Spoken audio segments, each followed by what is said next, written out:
le président de la République, le futur président devra être quelqu'un de conciliant, un conciliateur, résoudre le problème anglophone. Il faudra le résoudre, ça devra être l'un de ses principaux chevaux de bataille. Nous sommes dans une situation précaire, une situation de marasme, nous sommes à genoux, si ce n'est carrément même couchés. Quelqu'un de moral et d'éthique, oui. On ne veut pas d'immoraux à nouveau. On ne veut pas d'immoraux. Il y a eu trop d'immoraux dans la gouvernance de ce pays. Il n'y a qu'à évaluer le nombre de scandales politiques, scandales économiques, scandales sur le plan des mœurs dans ce pays pour se rendre compte que notre premier problème est d'abord un problème moral, un problème spirituel, un problème éthique. Et alors ça, je le refuse.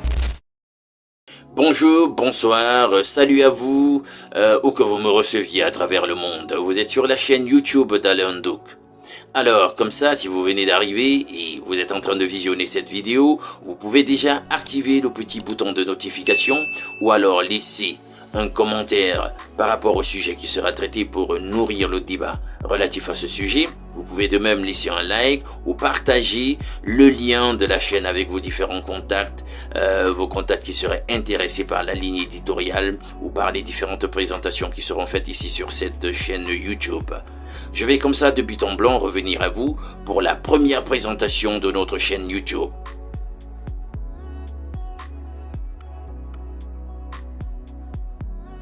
Alors, le sujet en lui-même, c'est lequel? Le sujet, c'est quels devraient être les critères pour choisir le futur président de la République du Cameroun.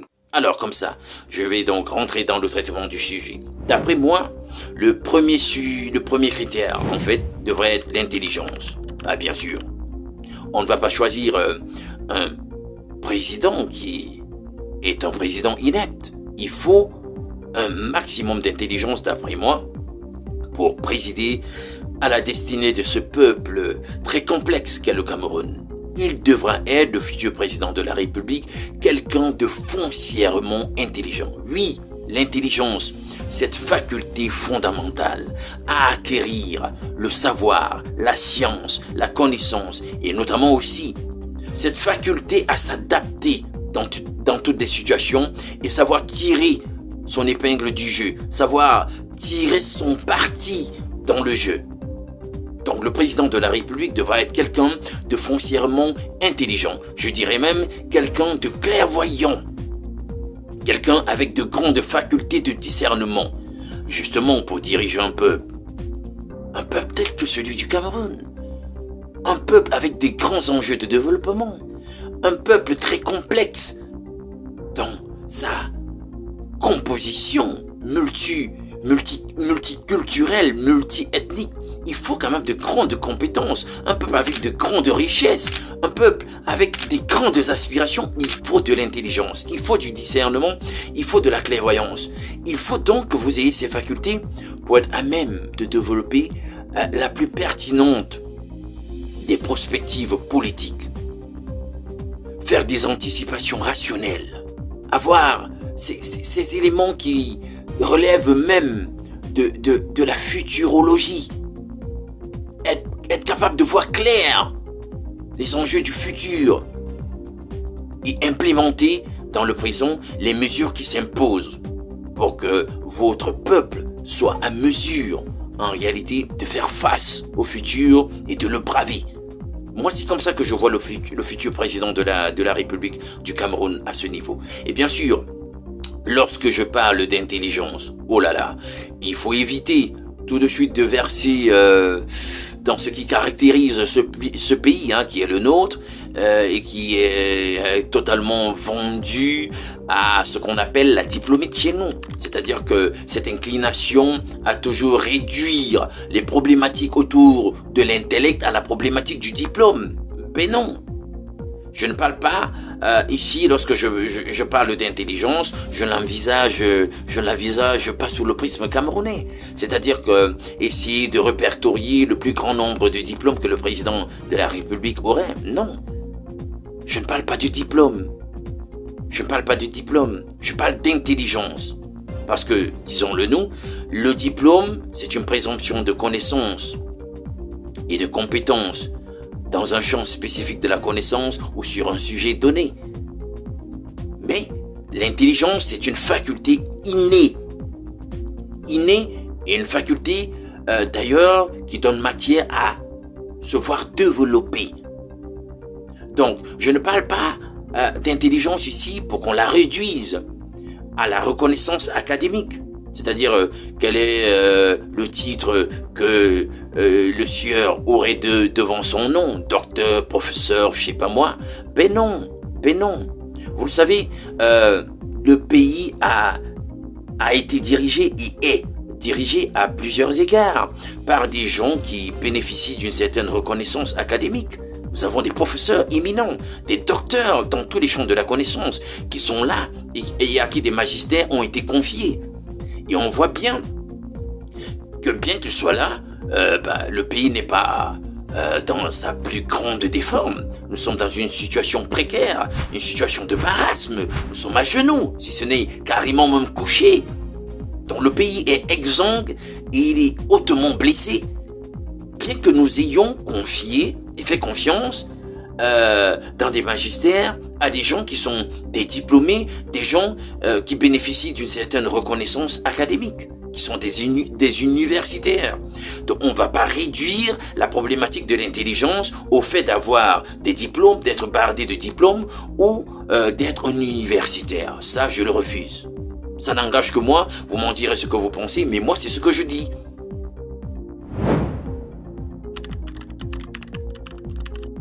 Pour moi, deuxième critère après l'intelligence, c'est la diligence. Le futur président de la République devra être quelqu'un de diligent, tout autant qu'il soit intelligent. Pourquoi je parle de la diligence? Ça veut dire que le futur président de la République du Cameroun devra avoir un magistère marqué par la vélocité. C'est-à-dire que tout pour lui devra être fait dans une philosophie, certes, mais une philosophie de la célérité. Bien qu'il ne va pas confondre vitesse et précipitation, il voudra véritablement que tout aille le plus rapidement possible. Il aura à cœur de voir réaliser son agenda dans des délais les plus brefs. Pourquoi je le dis? Parce que jusqu'ici, nous avons été témoins d'une république, à tout le moins, où les choses vont au ralenti, où on dit des choses, on fixe des échéanciers et ça ne se fait pas dans les délais. Des coups de pelleteuse pour créer une chaussée de 196 km, celle de la future autoroute Yaoundé-Douala. Un chantier controversé, seul un tiers de la route est terminé à ce stade, soit seulement 60 km en 6 ans. L'ouvrage aurait dû être livré il y a déjà 2 ans. Il y a un peu de blocage puisque le gouvernement n'a pas encore signé un dossier qui s'appelle mécanisme de remboursement. Ça a bloqué le paiement à côté de Exim Bank. Pour faire la réunion que l'autoroute arrive, ils ont commencé donc à travailler, à casser les champs des gens, des cacao, tout des champs. Jusqu'à nos jours, on n'a pas 5 francs. Tout est à la traîne, tout est dans l'inertie, tout est en mode ralenti.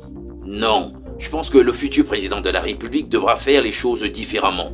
Il devra prendre à contre-pied cette façon de faire. Lui, il va s'inscrire véritablement dans la logique de la vélocité, la vitesse, la célérité. Il se donne des échéanciers et se hâte de voir ces échéanciers respectés. Les choses devront être faites dans les choses devront être faites dans les délais. Il ne devra pas lésiner sur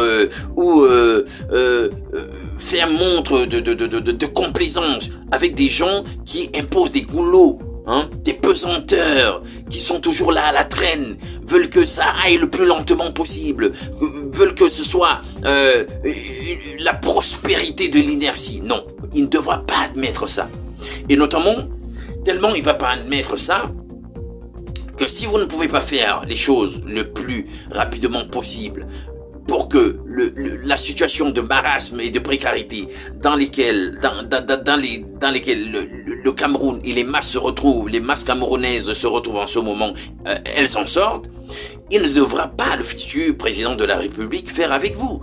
Non, il devra lui-même s'entourer donc des gens qui ont la même vision que lui. C'est-à-dire que des gens dont l'amour du pays les presse. Des gens dont le désir de produire des résultats pour le bien de tous, pour le relèvement, le relèvement économique et le développement économique du pays les presse. Donc ils ont à cœur véritablement, ces gens, de produire des résultats. Le président donc devra se choisir ce genre de collaborateurs, aussi empressé de produire des résultats tout autant que lui. Donc on ne sera pas là pour dormir. On va rompre avec le sommeil, avec l'inertie.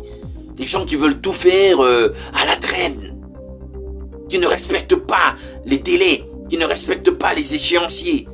Le temps mis devra être respecté, le temps devra être sacré. On a assez souffert, on a assez traîné. Il faut donc maintenant que les choses se fassent différemment.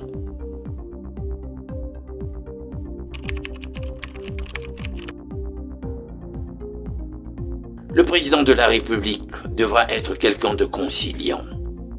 Pourquoi je le dis? Tout simplement parce que je pense que notre pays est déchiré. Sur le plan de la cohésion sociale, le sentiment d'appartenance à la même nation, on est déchiré, on est clivé. Et le président de la République, le futur président, devra être quelqu'un de conciliant, un conciliateur, si ce n'est un réconciliateur. Les Camerounais sont clivés. On nous a divisés en instrumentalisant à dessein et de façon politicienne la tribalité. On a exacerbé le tribalisme. Et là, les Camerounais se regardent dans tout autre regard qui n'honore pas la cohésion nationale et la nation que nous voulons une, solide, indivisible. Alors on a fragilisé la nation, on a fragilisé la cohésion sociale au travers de l'instrumentalisation du tribalisme. Il faudra mettre une césure avec cette façon de faire. Le président de la République notamment devrait être quelqu'un foncièrement impliqué dans la conciliation, dans la réconciliation de tous. Recréer une atmosphère d'harmonie et une véritable cohésion nationale. J'irai loin. Cela ne se limitera pas seulement au tribalisme. Je dirais qu'il faudra résoudre, notamment aussi, la problématique du Cameroun clivé sur la question du conflit dit anglophone. Il devra avoir à cœur, le futur président de la République, d'apporter une solution définitive, radicale, viable et pérenne au problème dit anglophone. Ouverte il y a près d'un an, la crise anglophone au Cameroun a connu son épisode le plus sanglant dimanche. Selon Amnesty International, ce ne sont pas 4 personnes qui ont été tuées, mais 17 au moins par les forces de sécurité camerounaises dans plusieurs villes des régions anglophones. Il y a 2 jours, les régions du sud-ouest et du nord-ouest déclaraient symboliquement leur indépendance. Sissi Kouayouk se désignait comme président du nouvel État appelé Ambazonie. Dans la foulée, les séparatistes anglophones tentaient de manifester, mais le pouvoir central avait envoyé d'importantes forces de sécurité. Il faudra le résoudre. Ça devra être l'un de ses principaux chevaux de bataille. Résoudre le problème anglophone.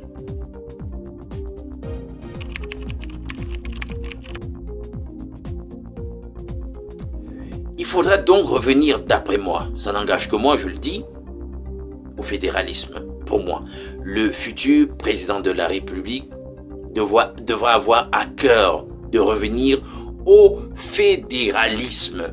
Et moi, mon opinion sur le sujet, c'est revenir au fédéralisme initial, c'est-à-dire au fédéralisme inaugural de 1900, des accords et des pourparlers de 1961, aux dispositions de la Constitution de 1961, avec 2 États, le premier État qui est celui du Cameroun oriental, et puis le deuxième État, le Cameroun occidental, que nous avons aujourd'hui représenté par les deux parties dites anglophones ou les deux régions dites anglophones du nord-ouest et du sud-ouest.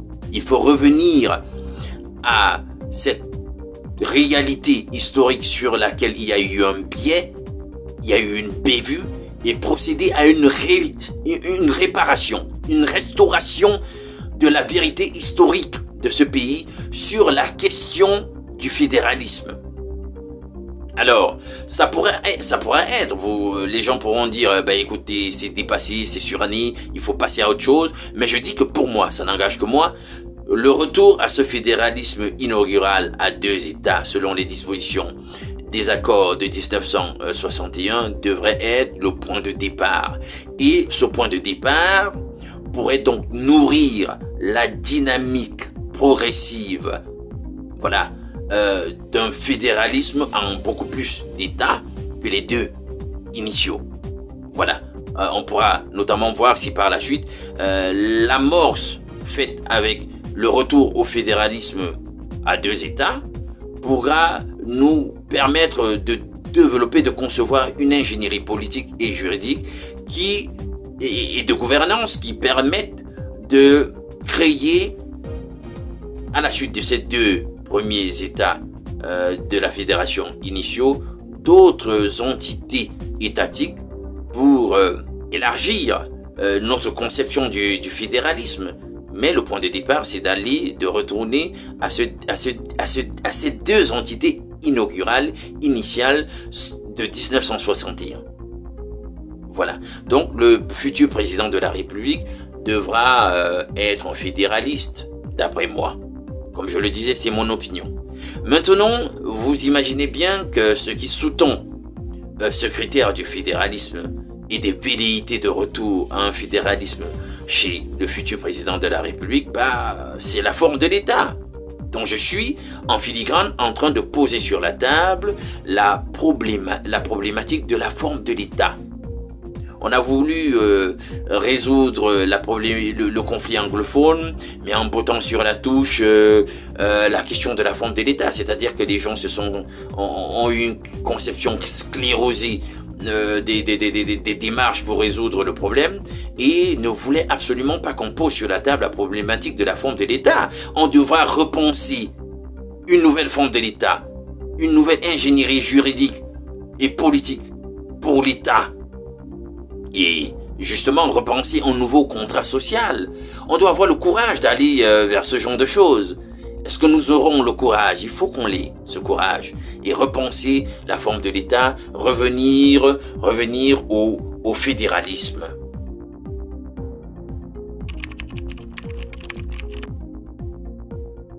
Le futur président de la République devra être quelqu'un véritablement qui se distingue sur le plan de la morale. Oui, sur le plan de la morale, il devra se distinguer. Quelqu'un de moral et d'éthique. Oui, on ne veut pas d'immoraux à nouveau. On ne veut pas d'immoraux. Il y a eu trop d'immoraux dans la gouvernance de ce pays. Il n'y a qu'à évaluer le nombre de scandales politiques, scandales économiques, scandales sur le plan des mœurs dans ce pays pour se rendre compte que notre premier problème est d'abord un problème moral, un problème spirituel, un problème éthique. Et c'est cette économie, cette exacerbation de la déviance morale, de l'absence d'éthique, de la dépravation qui impacte tous les autres aspects en réalité de la marche du pays. Alors, des dépravés qui gouvernent, ça va se ressentir dans leur mode de gouvernance politique, leur mode de gouvernance économique, leur mode de gouvernance sociale, etc., etc. Donc le problème, il est d'abord moral. C'est ce déficit moral, ce déficit spirituel et éthique qui impacte tous les aspects de la vie et des réalités de ce pays et qui nous met dans cette espèce d'obscurantisme, d'obscurité et de régression. Donc le futur président de la République, il doit être quelqu'un de moral, quelqu'un d'attaché aux valeurs, des valeurs et des codes moraux élevés pour le bien de tous. Le retour aux valeurs. à une spiritualité de la lumière et non des ténèbres. Parce que c'est ça notre réalité. Depuis là, on vibre bas dans ce pays. C'est ça qui nous tue. On vibre bas. On est toujours dans les choses basses, hein, des choses de basse vibration, les choses véritablement de la pesanteur, au lieu de s'élever. Ça nous manque, hein, des hommes et des femmes de lumière, ça manque à ce pays. Et c'est ça le drame. Notre drame est d'abord, avant d'être un drame politique, un drame économique, un drame civilisationnel, c'est d'abord un drame dans les valeurs, dans la morale, dans l'éthique. Donc, pour moi, le futur président de la République, de grâce, il faudra choisir quelqu'un qui soit un homme de valeur, je dirais même un homme qui a la crainte de Dieu. Voilà, osons le dire. En tout cas, le vrai Dieu, pas le type de Dieu qu'on nous vend maintenant aussi au travers dans certains types de religions où les gens sont là et dans l'exacerbation religieuse, les signes extérieurs de religiosité, mais on ne voit pas ce qui doit en faire la substance et la puissance. Donc, c'est en fait de ça dont il est question. Ça n'engage que moi. Possiblement, j'aimerais même qu'il soit d'une minorité ethnique. J'aimerais que le président de la République soit d'une minorité ethnique. Oui. Pourquoi? Vous savez, on a cette espèce de dialectique désormais de grands ensembles tribaliques. Où c'est un truc... écoutez, sur le plan de la tribalité, de l'ethnicité, si ce ne sont pas leurs grands groupes ethniques, etc., ça ne doit être personne d'autre. Voilà. Donc du coup, le pouvoir doit se discuter, le pouvoir politique, la gouvernance doit se discuter entre ces grands groupes ethniques. Non. Cela est en train de faire beaucoup de mal au pays. Et pour moi, honnêtement, s'il était possible de rompre, de mettre sur la touche les grands groupes ethniques pour un moment, après ce que nous venons de vivre là, en tout cas sur les 40 décades dans la Deuxième République, si on peut mettre une césure, un tout petit peu, on met sur la touche les grands groupes ethniques et on a un président de la République qui est d'une minorité ethnique, moi ça m'arrangerait. Lorsque vous êtes d'une minorité ethnique, vous savez, vous êtes environné de la majorité. Et vous faites beaucoup plus attention. Pourquoi? Parce que la majorité, elle vous met la pression, Vous faites attention, parce qu'elle vous regarde, la majorité. En soi, le fait que vous soyez une minorité, vous ne pouvez pas diriger pour la minorité. Vous ne pouvez pas gouverner avec la minorité. Vous devez faire avec la majorité. Elle vous met la pression et vous êtes donc tenu de gouverner pour le bien de tous. Vous ne pouvez pas gouverner pour le bien de votre minorité dans le rapport de force. C'est pas possible, absolument pas possible. Donc du coup, qu'est-ce que vous faites? Vous êtes tenu sous la pression de gouverner pour le bien de tous, pour le bien de la majorité. Elle est là, elle vous environne, la majorité. Et dans ce type de situation, vous allez certainement produire les meilleurs résultats. Parce que vous allez développer dans une telle situation un sens profond de la République et du bien commun. Parce que vous serez tenu de gouverner pour plaire à tous. Et dans le tous, vous voyez bien que la majorité, elle n'est pas de votre ethnicité. Donc, ça pourrait aider. Je sais que là, sur le sujet, on pourrait ne pas être d'accord avec moi. C'est possible. Mais, comme je disais, j'opine. Et personnellement, c'est ce que je pense sur le sujet. Et je pourrais, sur le sujet de cette minorité que je veux voir gouverner l'ensemble du pays et gouverner les grands ensembles ethniques, je pourrais pousser même la réflexion à un autre niveau. C'est-à-dire que laisser la tribalité ou l'ethnicité et passer maintenant à cette identité culturelle héritée de la colonisation qu'est l'héritage des langues, notamment le français ou l'anglais. Et dire que, voilà, sur le plan de la représentation, les francophones sont majoritaires. Et que moi, ça m'arrangerait même que le futur président de la République soit de la minorité culturelle anglophone. Voilà. Pourquoi pas? Pourquoi pas, pour cette fois, un président de la République qui soit un anglophone. Pourquoi pas? Pourquoi pas cette fois? Et peut-être que ça apporterait véritablement quelque chose de nouveau et d'avoir une autre approche. L'approche anglo-saxonne. Parce que, disons-le nous, nos frères de la partie anglophone ont quand même un certain héritage historique qui pourrait être possiblement d'un bel apport, apporter une bouée, une bouffée d'oxygène dans notre façon de mener et de gérer la chose politique, la chose communautaire. Ça, c'est possible. Donc, pourquoi ne pas donner une chance à une minorité? Ça, c'est moi qui le pense. Comme autre critère, nous pouvons dire qu'il faut que le futur président de la République du Cameroun ait quand même démontré un tantinet son amour de la nation, son amour du pays, son patriotisme, en étant impliqué à quelque niveau que ce soit dans le champ de l'action sociale, dans la société civile ou clairement en politique. Qu'il ait démontré véritablement son amour des grandes causes, son amour du petit peuple, son amour descendant, son amour du pays. Oui, ça devrait être aussi un critère majeur qui devrait présider dans le choix du futur président de la République du Cameroun. Voilà. Alors, je pense que ces critères que j'ai présentés dans le cadre de cette vidéo ne sont certainement pas, je l'imagine, exhaustifs et pourraient être discutables. Et justement, je veux nourrir la discussion au travers de vos commentaires et contributions sur ce sujet. En postant des commentaires pour que nous prolongions la réflexion sur les opinions que j'ai données autour de ce sujet. Ces critères ne sont pas exhaustifs.